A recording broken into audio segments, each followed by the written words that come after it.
If you've been wanting to get organized, boost your team's productivity, or simply streamline your testing documentation, this video is for you.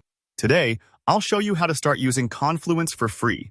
And by the end, you'll know how to document your test plans and link them directly to Jira, collaborate effortlessly, and keep all your work accessible without spending a cent. Let's jump right in. First, open up your web browser and head to Confluence. If you're in Jira already, look at the very top.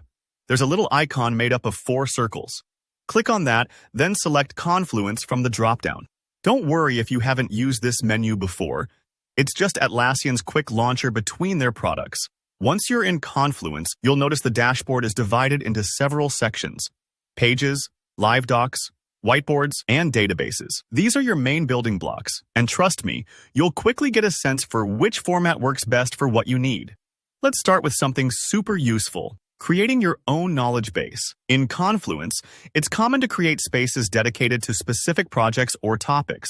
If you're a tester, this is your spot for test plans, test cases, and release notes. Each can get its own page, and you can even group them into folders to keep everything tidy. The best part? You can link these pages directly to related Jira epics or tasks. Imagine you're testing a new login feature. Document your entire test plan in Confluence, then connect it back to the exact Jira story your devs are working on. That way, whenever someone reviews the work, they're one click away from the details.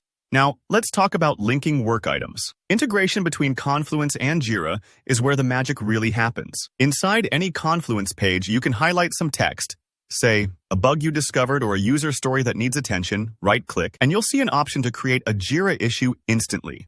You won't even need to switch tabs.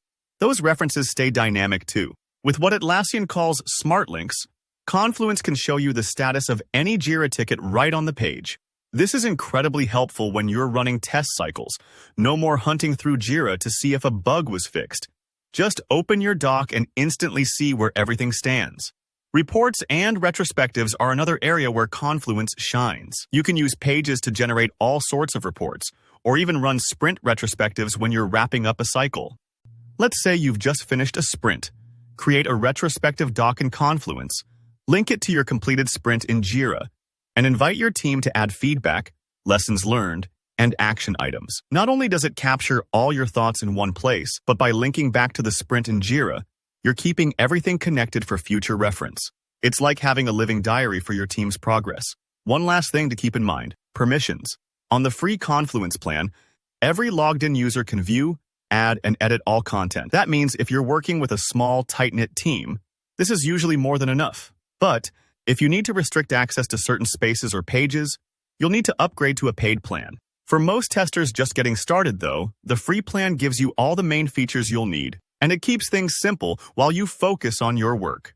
That's a wrap for today. If you found this walkthrough helpful, don't forget to hit the like button.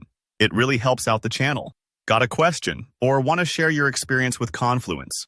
Drop a comment down below. I love hearing how these tools make your life easier. And if you're looking for more practical tutorials like this, make sure to subscribe so you don't miss the next video in our Jira course for testers. Thanks for watching and happy documenting.